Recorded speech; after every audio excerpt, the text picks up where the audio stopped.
Hi అందరికీ. Welcome to my channel Hima Bulusu.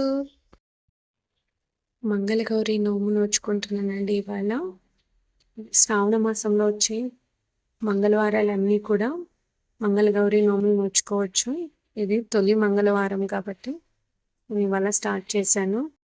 నేను పూజా గదిలోనే ఒక పీట వేసుకొని అందులో గ్రీన్ కలర్ బ్లౌజ్ పీస్ని పరిచి పసుపు కుంకుమ అన్నీ అరేంజ్ చేసుకున్నాక ఇప్పుడు శివపార్వతుల ఫోటోను కూడా క్లీన్ చేసుకొని పసుపు కుంకుమ గంధం పెట్టుకున్నాక పూలు అమర్చుకొని నా దగ్గర ఉన్న మంగళగౌరి విగ్రహంకి గంధము కుంకుమ పెట్టుకుంటున్నాను.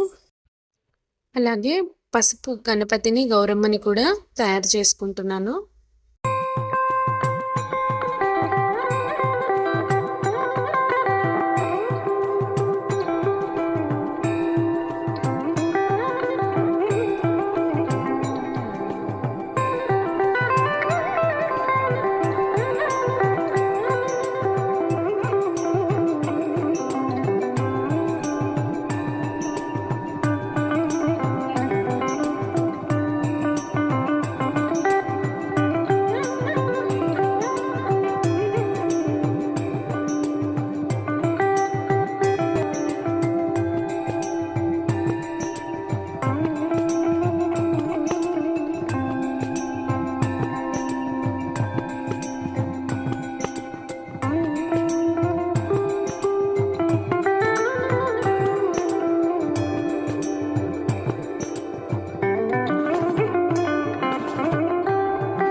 ఇప్పుడు కలశం ఏర్పాటు చేసుకుంటున్నాను.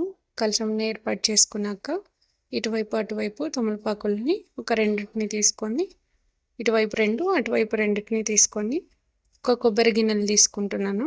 అందులోకి 5 పసుపు కొమ్ములు 5 వక్కల్ని ఒక కొబ్బరి గిన్నెలో యాడ్ చేస్తున్నాను. ఇంకొక కొబ్బరి గిన్నెలో వచ్చేసి పప్పుల్ని యాడ్ చేసుకుంటున్నాను.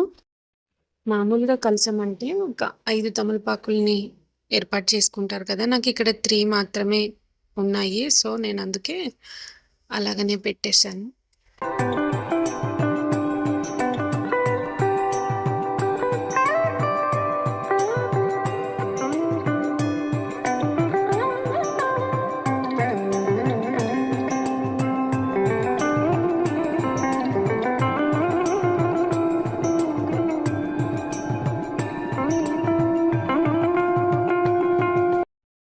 దీపారాధన చేసుకున్నాక ఇప్పుడు నేను అమ్మవారికి ఒక తోరణం, నాకు ఒక తోరణంని చేసుకొని ఇక్కడ అమ్మవారి దగ్గర పెడుతున్నాను.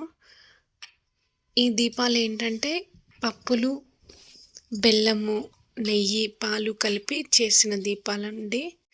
ఇలా దీపాలు వెలిగించి మంగళగౌరీదేవి వ్రతకథ వింటూ ఒక అట్లకాడ తీసుకొని అందులో కాస్త నెయ్యి రాసి ఆ దీపాల పైన అట్లకాడను ఉంచాలి.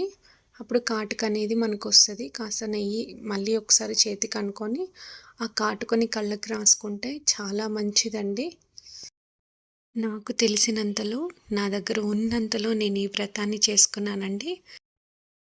అమ్మవారికి తాంబూలాన్ని సమర్పించి ఇక్కడ నా వ్రతాన్ని కంప్లీట్ చేసుకున్నాను. Thanks for watching. Please subscribe to my channel.